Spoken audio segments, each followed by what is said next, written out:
കല്യാണത്തിന്റെ ഇടയിൽ അവന്റെ റൊമാൻസിന് ഒരു കുറവുണ്ടായില്ല. അപ്പൊ ശരി, ഓക്കെ ബൈ.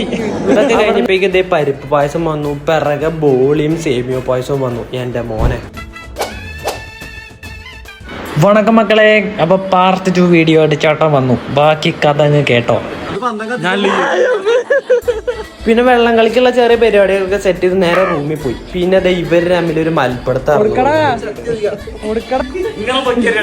ഇന്ന് കളിക്കണ്ട.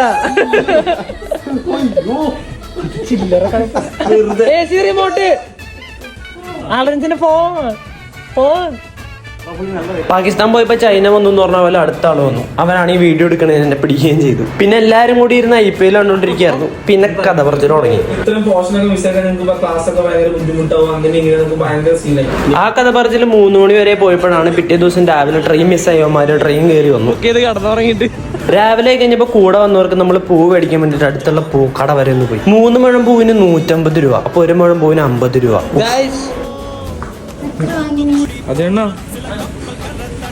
അങ്ങനെ എല്ലാരും റെഡി ആയിട്ട് സെറ്റ് ആയിട്ട് നമ്മൾ കല്യാണത്തിന് പോവാണ്. നമുക്ക് പോകാൻ വേണ്ടിട്ട് ചെക്കൻ വണ്ടി എല്ലാം സെറ്റ് ചെയ്തിട്ടുണ്ടായിരുന്നു.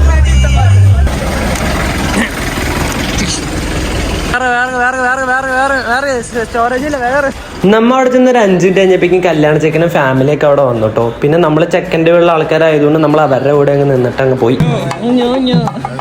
നമ്മുടെ AKM പോലെ തന്നെ സിമിലർ ആയിരുന്നു അവിടുത്തെ ഫംഗ്ഷൻസ് എല്ലാം കാര്യങ്ങളും. അതും കഴിഞ്ഞ് പിന്നെ നമ്മൾ നേരെ അമ്പലത്തിൽ താലികെട്ടിന് പോയി. ഞാൻ നൈസായിട്ട് വീഡിയോ എടുത്തുകൊണ്ടിരുന്നപ്പോൾ ഈ ചേട്ടൻ വന്നത് അങ്ങ് ബ്ലോക്ക് ചെയ്തു. പിന്നെ ഞാൻ അവിടെ നിന്ന് മാറി വേറൊരു ആംഗിൾ പിടിച്ചു.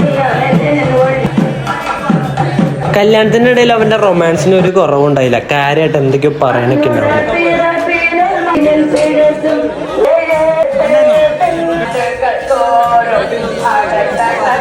കെട്ടും കഴിഞ്ഞ് എല്ലാവരും സദ്യ കഴിക്കുമ്പോൾ ഇപ്പൊ ഇവനും ഇറങ്ങി വന്നു സദ്യ കഴിക്കാൻ. അതിനിടയിൽ IRTCയുടെ റിട്ടേൺ ബുക്കിംഗ് നടന്നു. മുമ്പ് ഒരുപാട് സ്ഥലത്ത് കല്യാണത്തിന് പോയിട്ടുണ്ടെങ്കിലും ഇതേപോലത്തെ ഒരു ഫോട്ടോഷൂട്ട് ആദ്യമായിട്ടായിരുന്നു. അപ്പൊ ശരി, ഓക്കെ ബൈ. അവിടെ നിന്ന് ബായും പറഞ്ഞ് നമ്മൾ നേരെ ഫുഡ് കഴിക്കാൻ വന്നു. ഇവിടെ ആണെങ്കിൽ നല്ല തിരക്കുണ്ടായിരുന്നു. ആ ക്യൂവിൽ നിന്ന് ഉന്തിയും തള്ളിയും ഒരു കണക്കിന് നമ്മളൊരു സീറ്റ് പിടിച്ചു. ഞങ്ങൾ ചെന്നിരുന്ന 2 മിനിറ്റ് കഴിഞ്ഞപ്പോഴേക്കും ചോറ് വന്നു. അപ്പൊ എന്റെ കേട്ടറിവുകളെല്ലാം സത്യമാക്കി ആദ്യം പരിപ്പ് കറിയും നെയ്യും വന്നു. രണ്ടാമത്തെ സെറ്റിലാണെങ്കിൽ ചോറും സാമ്പാറും വന്നു. അത് തീരുമ്പോഴേക്കും പായസം വന്നു. കുഞ്ഞി പരിപ്പടയും ഉണ്ണിയപ്പം ഒക്കെ ഉണ്ടായിരുന്നു കേട്ടോ സദ്യയില്. അതൊക്കെ കഴിഞ്ഞപ്പോഴേക്കും പരിപ്പ് പായസം വന്നു. പിറകെ ബോളിയും സേമിയോ പായസവും വന്നു. എന്റെ മോനെ. ആ ബോളിയിൽ ആ സേമിയോ പായസം ഇങ്ങനെ പൊതിഞ്ഞെടുത്ത് കഴിച്ചപ്പോ എന്റെ കിളിയും കിളിക്കൂടും പാറി. പക്ഷെ എന്നെ രക്ഷിക്കാൻ മാങ്ങച്ചാറുണ്ടായിരുന്നു. അത് കഴിഞ്ഞപ്പോ അതിന്റെ പിറകെ 3ാമത്തെ ചോറ് വിത്ത് മോരുകറി. പക്ഷെ എനിക്കതിനുള്ള ആമ്പയർ ഇല്ലാത്തതുകൊണ്ട് ഞാൻ രസവും മോരും കുടിച്ചങ്ങ് സമാധാനപ്പെട്ടു. അങ്ങനെ അതും കഴിഞ്ഞ് അവിടെ നിന്ന് കൈ എഴുവാൻ എണീറ്റ് പോയപ്പോഴാണ് നമ്മുടെ കൂടെ വന്ന ബാക്കിയുള്ളവരെ കണ്ടത്. ഹലോ ഹലോ,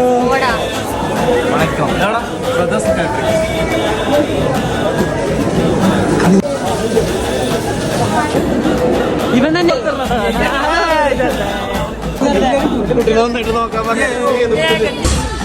അത് കഴിഞ്ഞ് വൈകുന്നേരം ഇപ്പം നമ്മൾ നേരെ റിസപ്ഷൻ പരിപാടിക്ക് പോയി. സ്വന്തം കല്യാണത്തിനും സ്വന്തം വണ്ടി ഇറക്കാൻ വേറൊരു തെണ്ടിയുടെയും ആവശ്യമില്ല എന്ന് പറഞ്ഞ് അവൻ തന്നെ വണ്ടി ഇറക്കി. അങ്ങനല്ല, റൊമാൻറ്റിക് ആയിട്ട് കൈ പിടിച്ച് നടക്കാൻ പറഞ്ഞപ്പോൾ അവൻ അവളെ വളച്ചൊരു മൂലക്കേക്ക് ആക്കി. പിന്നെ അവിടെ നേരെ ഫുഡ് കഴിക്കാൻ പോയിട്ട് പിന്നെ ടാറ്റയും പറഞ്ഞ് ഞങ്ങൾ അവിടെ നിന്ന് വിട്ടു. അപ്പോൾ പാർട്ട് 3 വരാൻ ഇത് ദൃശ്യമോ KGF അല്ല. അപ്പോൾ ഞാൻ പോയിട്ട് അടുത്ത വീഡിയോ ഇട്ട് വരാം. ബൈ.